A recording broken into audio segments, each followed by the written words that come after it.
5 میراث کهن افغانستان.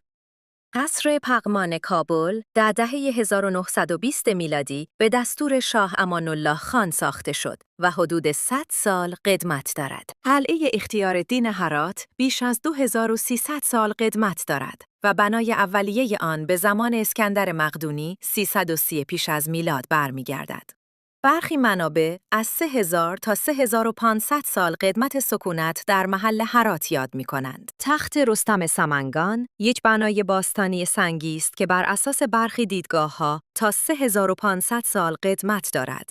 منار جام غور در قرن 12 میلادی ساخته شده و حدود 900 سال قدمت دارد. این شاهکار معماری غوریان یکی از بلندترین مناره‌های آجری جهان است. باغ بابر کابل، محل دفن بابر، بنیانگذار امپراتوری مغول است.